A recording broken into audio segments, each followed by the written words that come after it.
Vamos lá, meus irmãos. Quando nós falamos em princípios de uma vida saudável, né, tanto a emocional como a espiritual, né, vamos para a Bíblia, mas nós também não podemos citar que nós estamos em janeiro, e o mês de janeiro é um mês que nós chamamos de janeiro branco.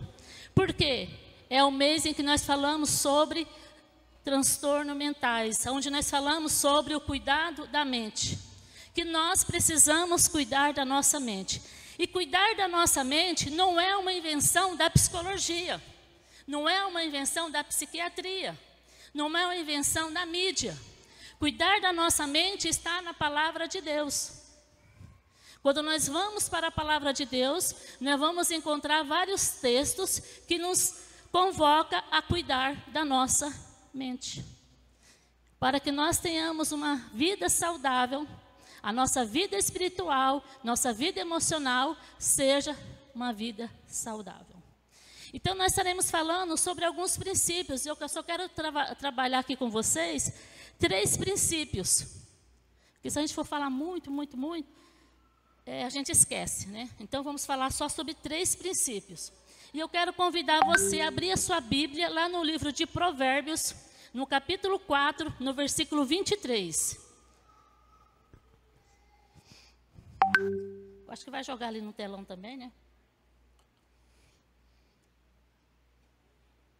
Em Provérbios 24, 23, ele vai dizer assim.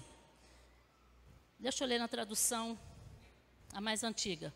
Sobre tudo o que se deve guardar, guarda o teu coração, porque dele procede a saída da vida. Guarde o teu coração, porque dele procede a saída da vida. Na linguagem de hoje, ela vai dizer assim, ó, tenha cuidado com o que pensa, pois a sua vida é dirigida pelos seus pensamentos. Está dizendo a mesma coisa. Coração, vida, pensamento. O que nos direciona os nossos passos e as nossas atitudes, dias após dias, é o que nós colocamos no nosso coração, é o que nós pensamos. O que eu vou pensar daqui a pouco é o que estou colocando na minha mente. É o que eu estou colocando no meu coração. São as reações que nós temos. E o nosso cérebro, ele vai trabalhar para que nós tenhamos um resultado. Seja um resultado agradável ou um resultado desagradável. Ou muitas vezes ele não vai nem trabalhar. Quando eu falo que não vai nem trabalhar, é porque ele entra em exaustão. E a gente já vai ver já o que acontece. Então, tenha cuidado. O primeiro princípio, nós como seres humanos, nós precisamos de ter amigos. Ninguém vive sozinho, meus irmãos.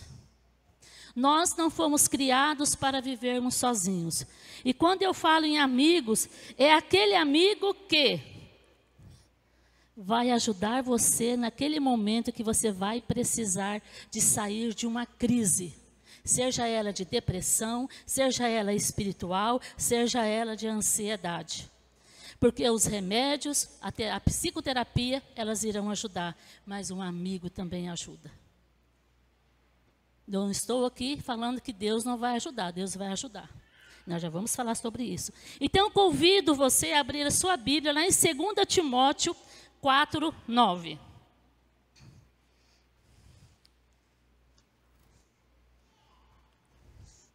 Vamos falar um pouquinho sobre a vida de Paulo. Paulo, nesse momento aqui, ele estava preso.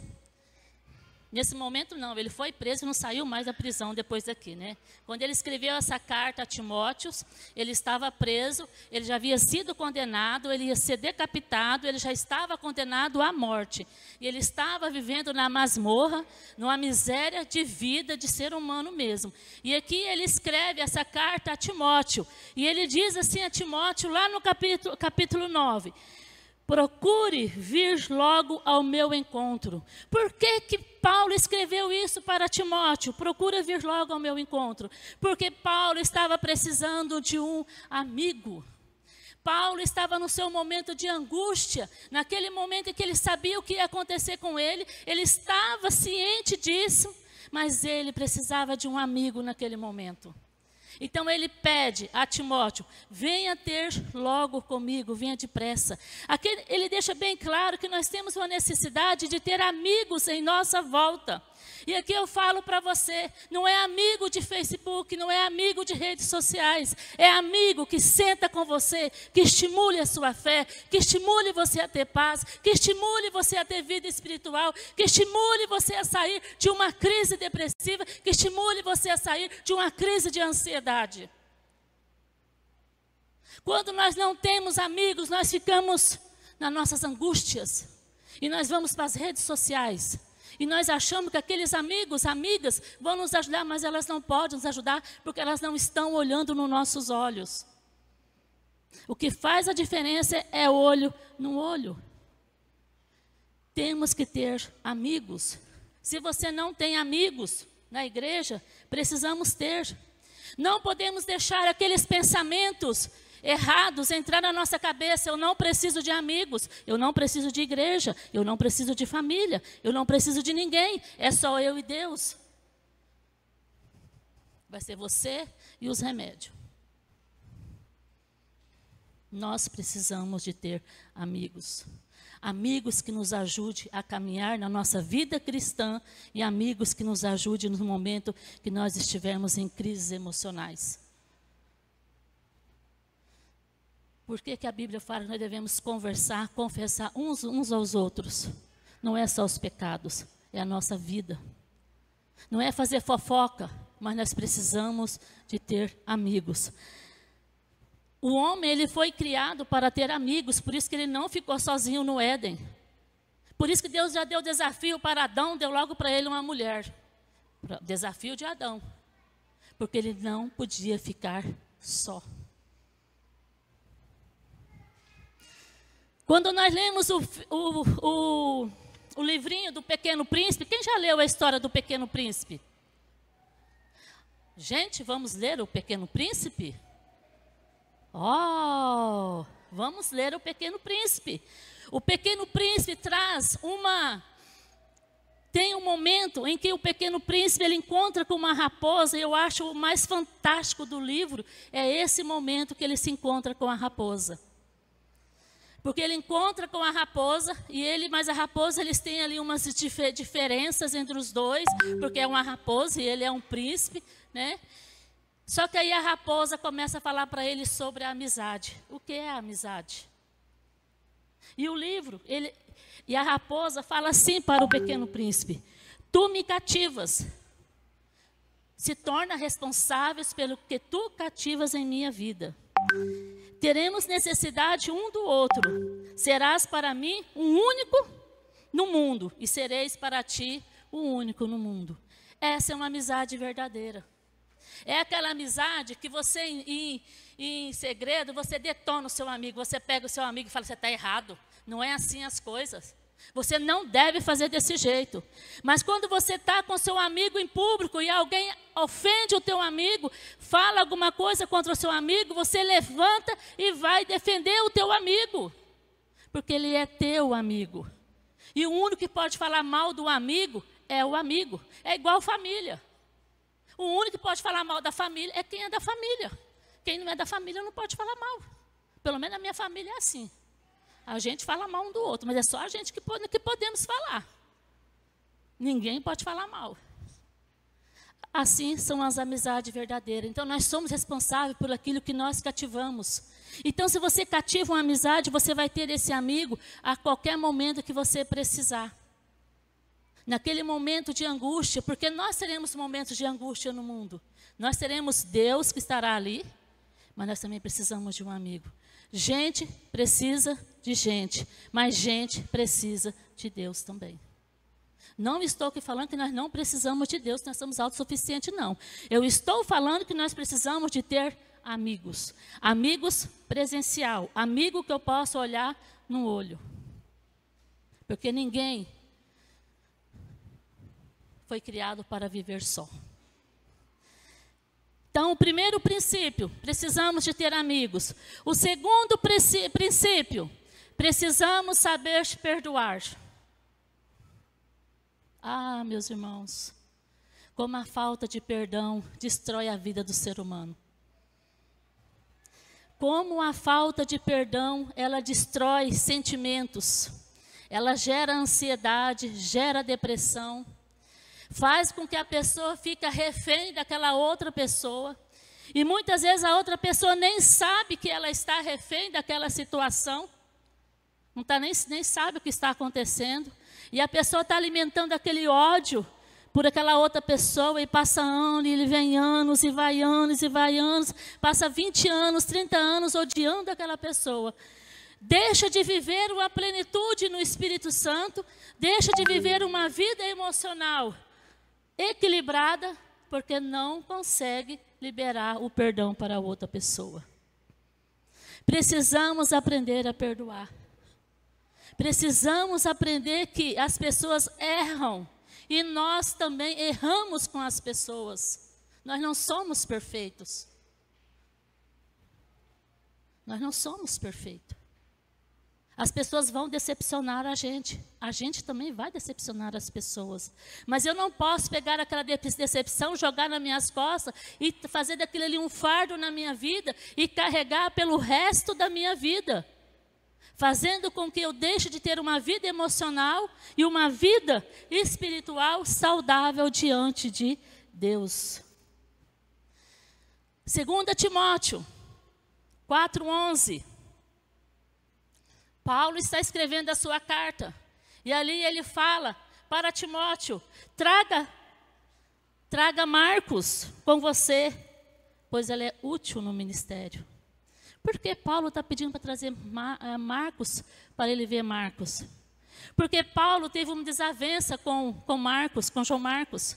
Lá no início, na primeira viagem que eles fizeram, os dois. Acho que Marcos deveria ser muito jovem, né? Como a juventude, adolescente, assim, mais ou menos, né? Eu não vou fazer isso não. Lá no meio do caminho, Marcos retornou. Ele abandonou a viagem missionária. E quando foi para fazer a segunda viagem missionária, Paulo não aceitou que Marcos fosse junto. E entraram em atrito, Paulo e Barnabé. Depois você pega lá no livro de Atos e lê a história, Atos 15, vai ter toda a história. Então, aí Paulo teve uma desavença com Barnabé, porque ele não queria que levasse o Marcos. E ali gerou um constrangimento na vida de Marcos. Então, aí Barnabé viajou para Chipre com o Marcos, e Paulo foi com Lucas para a Macedônia. Eles dividiram a viagem missionária. Então, aqui, nesse momento agora em que Paulo ele está ali naquela masmorra, em que ele está passando por aquela dificuldade, daquela angústia, naqueles momentos que ele sabe que a sua vida está chegando ao fim, ele lembra de restaurar um relacionamento com João Marcos. Barnabé já estava ok, mas com João Marcos não. Porque ele havia magoado João Marcos, o relacionamento deles haviam quebrado. E ele pede para trazer João Marcos, para João Marcos vir ter com ele. E então ali a gente percebe o quê? A necessidade de nós estarmos perdoando as pessoas. Se a pessoa vai receber o seu perdão ou não, é um problema dela com Deus. Mas a sua parte você está fazendo, que é liberar o perdão. Se você quer ter uma vida espiritual saudável e uma vida emocional saudável, aprenda a liberar perdão. Não cabe a nós sermos justiceiros, que a pessoa errou com a gente, a pessoa falhou com a gente, a pessoa acabou com a nossa vida, mas nós temos um Deus que restaura. Nós temos um Deus que nos dá tudo de volta. Nós temos um Deus que levanta nós do pó. Leia a história de Jó. Todo mundo abandonou Jó.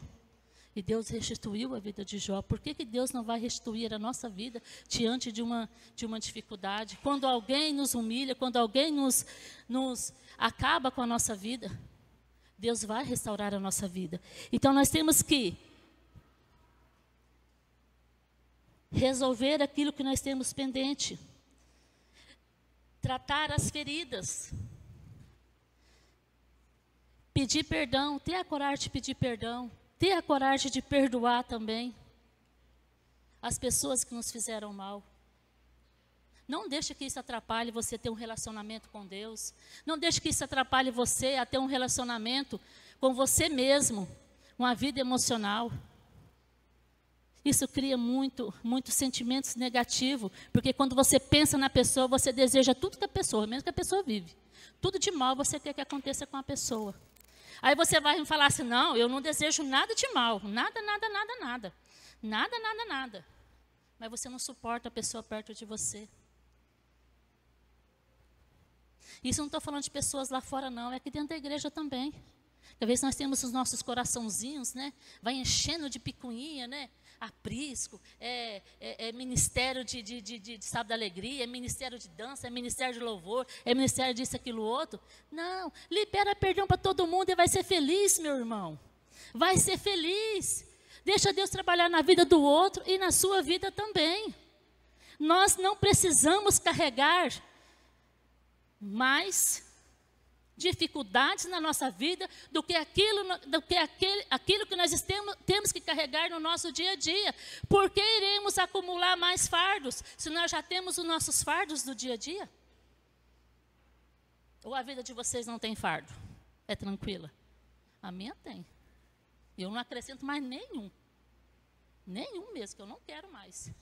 Então, quando nós falamos no perdão, saber pedir perdão, restaurar os relacionamentos, seu relacionamento conjugal, relacionamento entre irmãos, relacionamento entre amigos, relacionamentos que são quebrados. Vamos buscar a restauração, buscar um relacionamento saudável. Nós não podemos ficar carregando memórias negativas. Não podemos fazer arquivos de coisas negativas que aconteceram e que nos magoaram. Nós não fomos feitos para isso. O nosso cérebro, ele não consegue processar coisas negativas, meus irmãos. E quando o cérebro ele não consegue processar, ele entra em exaustão. E quando ele entra em exaustão, vem a depressão, vem a ansiedade. Aí vamos correr para tomar remédio, vamos correr para o psicólogo, vamos correr para a gente buscar uma solução. Mas o nosso cérebro ele foi feito para receber coisas boas. Por isso que a Bíblia, daqui um pouquinho a gente vai ver que a Bíblia nos ensina a buscar uma renovação de mente. Nosso cérebro ele não foi feito para receber tantas dores. O nosso cérebro tem uma dificuldade enorme de processar o luto.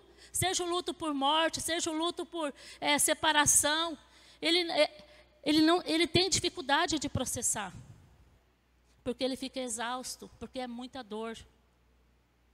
E muitas vezes, na maioria, 99%, vezes 9%, precisam de uma ajuda para que isso aconteça, para que o cérebro consiga processar, para que você não entre mais tarde numa crise depressiva ou numa crise de ansiedade.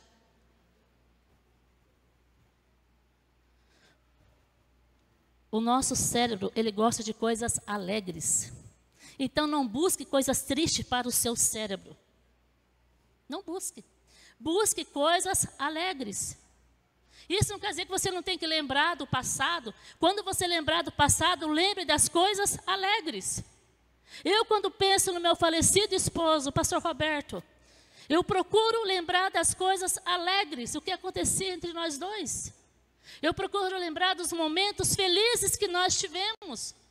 Eu não vou pensar na morte dele, mas vou pensar nos momentos alegres que nós tivemos, porque isso o meu cérebro ele vai processar. Mas quando nós ficamos buscando o passado e ficamos arquivando as coisas negativas e ficamos ali carregando aquele arquivo morto, né, cheio de coisas negativas, não abrimos nenhuma gaveta que contenha uma felicidade, que contenha uma alegria, o nosso cérebro ele entra em exaustão. Isso quem falou foi a psiquiatra Beatriz, daquele livro Mente Brilhante. Então, nós precisamos cuidar do nosso cérebro. E ela fala até assim, né, no livro. Se você for correr, o seu cérebro vai achar maravilhoso. O seu joelho não, mas o seu cérebro vai achar maravilhoso você correr 3, 5, 10, 15 quilômetros. Mas se você processar algo triste, buscar tristeza para o cérebro processar, ele não vai processar. Então nós temos que buscar coisas alegres, porque as coisas difíceis, elas irão acontecer nas nossas vidas. Elas irão acontecer.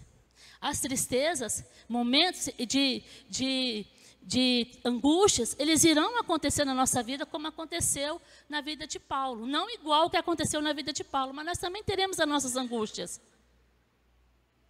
Então, quando acontecer as minhas angústias, eu preciso saber que o meu cérebro, ele precisa de ajuda. E eu vou buscar ajuda para eu ter saúde mental. Agora, eu não vou ficar buscando tristeza quando eu não preciso de ficar buscando tristeza. Eu não vou ficar pegando o meu arquivo e procurando aquele momento triste que o meu irmão fez alguma coisa comigo e ficar pensando na vida do meu irmão e eu vou...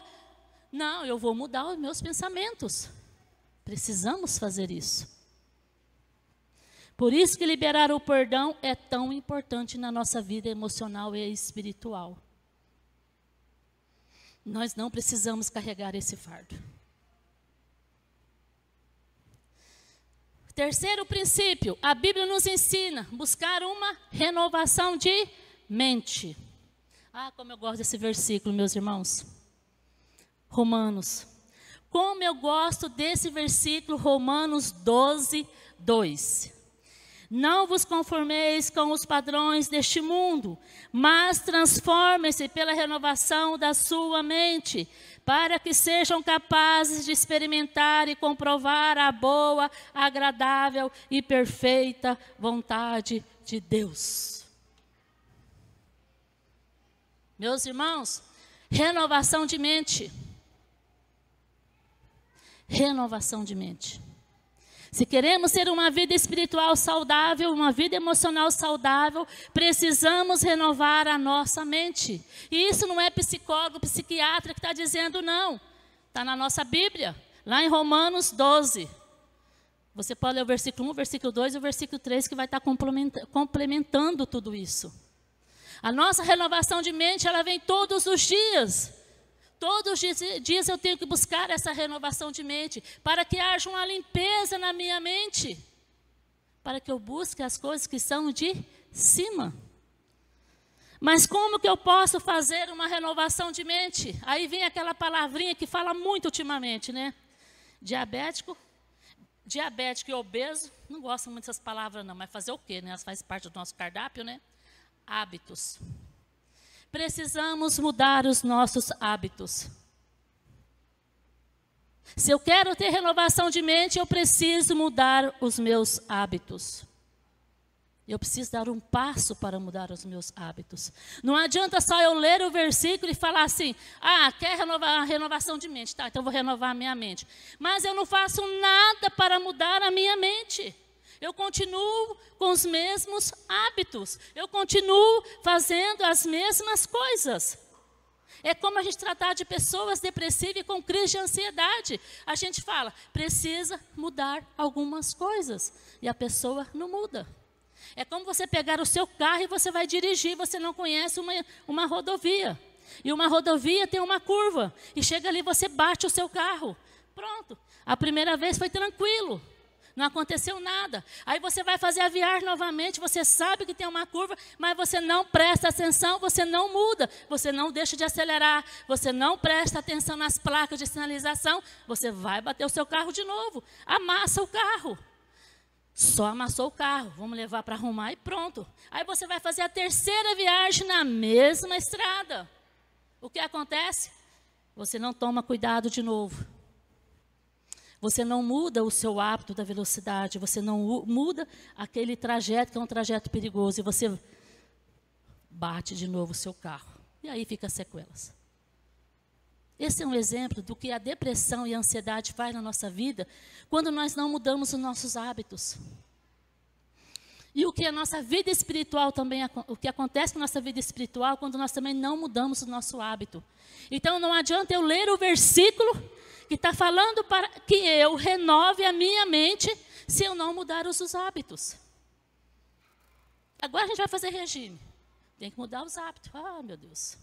O diabético tem que mudar o hábito. Que dificuldade. Mas nós precisamos dar o primeiro passo. Se você não dá o primeiro passo, você não vai começar a ter sucesso. E a vida espiritual e a nossa vida emocional, nós precisamos mudar os nossos hábitos. Então coloque você, não adianta você vir na igreja todo domingo, se você não mudar o hábito de que você precisa orar todos os dias. Não adianta você vir no culto de oração na segunda-feira e nos outros dias você não orar. Você precisa orar todos os dias. Não adianta você ler a Bíblia aqui no domingo e nos outros dias você não lê. Precisa ler a Bíblia todos os dias. É relacionamento com Deus. Como que eu vou desenvolver um relacionamento com Deus se eu não leio a Bíblia? Como eu vou renovar a minha mente e buscar as coisas que são de cima? Como está lá em Colossenses 3, 1 e 3. Se eu não sei o que Deus quer para a minha vida, se eu não mudo meus hábitos, eu preciso mudar os meus hábitos para eu ter uma vida saudável emocionalmente e espiritualmente. Aquilo que me causa estresse, aquilo que me leva para um relacionamento complicado, cheio de conflito, aquilo que mexe com as minhas emoções e que faça com que eu tenha mais emoções negativas. Opa, peraí, o que Deus está querendo dizer com isso aqui? Eu preciso mudar alguma coisa aqui. Preciso mudar alguma coisa. Eu preciso buscar mais a Deus. Pronto, então eu preciso ler a Bíblia, algum livro aqui que vai me ensinar o que eu devo fazer. Meus irmãos, é mudança de hábito. Tem uma irmã aqui na igreja, eu não falei com ela, então eu não vou citar o nome dela. Eu não sei se ela veio aqui, não veio hoje, eu não estou a vendo. Como outras irmãs também que lutam contra a depressão. Eu olho para essa irmã e eu vejo assim, como eu admiro essa irmã. Porque quando eu a conheci, ela estava numa crise, com muitas dificuldades mesmo com a depressão. A gente orava por ela. E a gente quase não via ela na igreja. Depois eu comecei a ver ela na igreja. E hoje eu vejo ela na igreja, vejo ela em aprisco, vejo ela fazendo atividade, vejo ela aqui, vejo ela ali. Que maravilha que a gente vê. Eu sei que ela ainda tem a dificuldade dela. Eu sei disso. Mas eu sei que ela mudou alguns hábitos na vida dela para que ela vivesse melhor. Para que ela conseguisse dar alguns passos de mudança. E esses passos de mudança, meus irmãos, ninguém pode dar por você. É você que dá o seu passo. Se nós queremos ter uma vida diferente emocionalmente, uma vida diferente espiritualmente, nós temos que dar o primeiro passo. Sou eu que dou o passo. Outro não pode fazer por mim. Quando nós vamos para os milagres na Bíblia, vamos lá para Lázaro. Lázaro teve que fazer o quê? O que Lázaro teve que fazer? Levantar e sair do túmulo. Jesus abriu o túmulo, removeu a pedra. Mas ele teve que levantar da onde ele estava e teve que caminhar para fora para receber o milagre completo. Quando nós vamos para o cego Bartimeu, o que o cego Bartimeu fez quando Jesus estava passando? Ele se colocou de pé e gritou: Jesus, filho de Davi, tem misericórdia de mim. Ele deu o primeiro passo dele para receber o milagre. Ele poderia ficar sentado na beira do caminho e esperar alguém passar por ali e levantar ele, mas não. Ele levantou e foi atrás do milagre dele, foi atrás da mudança que ele precisava. A mulher com fluxo de sangue, aquela multidão toda, ela não conseguia chegar até Jesus. Ela não esperou, ela foi empurrando um, foi empurrando o outro, foi derrubando um, derrubando o outro, mas ela tocou na veste de Jesus para ser curada. Estão vendo, meus irmãos? Todos deram o primeiro passo. E agora o mais interessante, o paralítico. Quem conhece a história do paralítico? O paralítico tinha 4 amigos. Por isso é importante termos amigos na nossa vida. Ele tinha 4 amigos e ele ficava deitado, ele não levantava. O que os 4 amigos fizeram com ele? Pegaram ele, colocaram numa maca. Você gostou de contar essa história para criança, sabe? Que as crianças vibram. Pegaram uma maca, os 4 amigos, colocaram ele na maca. Tentaram entrar pela porta, a multidão cobria a casa onde Jesus estava. Eles não conseguiam passar. Foram para a janela, estava cheio também, eles não conseguiam passar ali pela janela. O que que eles fizeram? Um amigo viu uma escada e falou, vamos subir por ali. E eles subiram pela escada, foram até o telhado, tiraram as telhas e desceram a maca na presença de Jesus, para que o amigo fosse curado. Por isso que nós precisamos ter amigos na nossa vida, amigos que irão nos carregar. E aquele homem recebeu o milagre e ficou de pé. Meus irmãos, hábitos. Nós temos que mudar os nossos hábitos. Nós temos que ter amigos. Nós temos que perdoar. Nós não podemos arquivar emoções negativas, coisas negativas e ir arquivando. Não, isso a gente deleta mesmo da nossa mente. Entendeu? A gente não fica pensando no nosso dia. Para que nós possamos estar buscando o que vem de cima, os pensamentos que vêm de cima, para que aconteça a renovação na nossa mente, para que nós possamos ter atitudes e mudar os nossos hábitos diante da nossa vida emocional e da nossa vida espiritual. A saúde mental, a nossa saúde mental, depende de como nós estamos nos relacionando com as pessoas e nos relacionando com Deus. Se você tem um emprego que é exausto, você vai desenvolver depressão e ansiedade. Se você tem um emprego que você vai todos os dias e você pensa assim, eu não queria trabalhar hoje, ai, tristeza de ir para o meu emprego. Nossa, vai estudar, passar no concurso e mudar de emprego. Mas não adoeça, não adoeça. Quantos professores estão dentro de sala de aulas e estão doentes? Vai estudar para concurso e muda a sua vida. Tem que mudar o hábito. Que não adianta você ir para um serviço estressada, cansada, triste. Bancário também é outra profissão também, né? Que a pessoa levanta o dia, eu não queria ir para aquele banco, porque hoje é dia de pagar os velhinhos hoje, meu Deus. E aí já não quer ir para o banco. Vai estudar, vai passar outro concurso, muda o seu hábito, muda a sua vida. É como o irmão, se o irmão não desse, e a irmã também, né? Se eles não dessem, se não tivesse aptidão para cuidar de doente, já não estava mais no hospital. Médico, qualquer um. Então a gente tem que fazer as coisas que nos dão prazer. E nós precisamos ver aquilo que eu estou fazendo, se aquilo está me dando prazer. Porque se aquilo está entristecendo o meu coração, não é ali que eu tenho que estar. Porque vai me adoecer. É como um relacionamento, um casamento é a mesma coisa. Se esse casamento está sufocando você, se você não consegue olhar com os olhos de Deus para o seu marido, para a sua esposa, está na hora de você parar um pouco e refletir. Por que que eu estou num casamento aonde eu sou humilhado todos os dias? Quantos casamentos passam por situações difíceis por causa de redes sociais? Porque hoje é todo mundo no celular ali, né? Mas isso é para uma outra pregação, para casais. Vamos voltar ali. Então, a renovação da nossa mente. Aonde você está feliz? Porque é o nosso relacionamento com as pessoas, é o nosso relacionamento com Deus, que vai nos dar uma saúde emocional e uma saúde espiritual e equilibrada. Se eu não consigo relacionar com as pessoas, se eu não consigo ter um relacionamento com Deus, eu vou ter dificuldade e eu vou desenvolver algum transtorno. Eu tenho que estar bem. A gente não vai estar bem 100% a todo momento, mas eu tenho que saber que aquele momento que eu não estou bem, não vai gerar emoções negativas que irão trazer prejuízos. Deixa para você viver as emoções negativas quando você realmente precisar de vivê-las. Como Paulo estava ali naquela masmorra e precisou viver aquelas emoções negativas dele.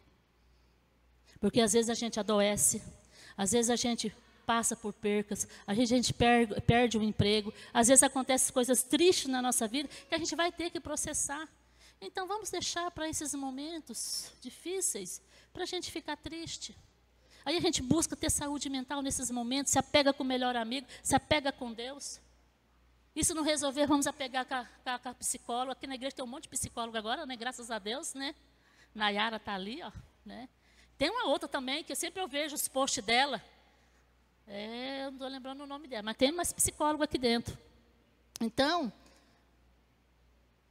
a gente se apega com Deus, se apega com o melhor amigo, se apega com a psicóloga, e a gente vai caminhando quando os momentos difíceis chegam até nós. Mas não precisamos desses momentos difíceis, quando eles não chegam, não vamos buscar. Vamos buscar ter saúde mental. Ter saúde mental. A nossa saúde mental depende de como nós estamos vivendo dia após dia. Eu esqueci da Keila, né? A Keila também está se formando, está caminhando ali. Vixe, aqui vai ser uma igreja terapêutica, viu? Daqui a uns dias. Meus irmãos, então não esqueça, precisamos ter amigos, precisamos perdoar, não precisamos guardar, arquivar sentimentos negativos e precisamos buscar a renovação da nossa mente dia após dia para termos vida saudável, a emocional e a espiritual.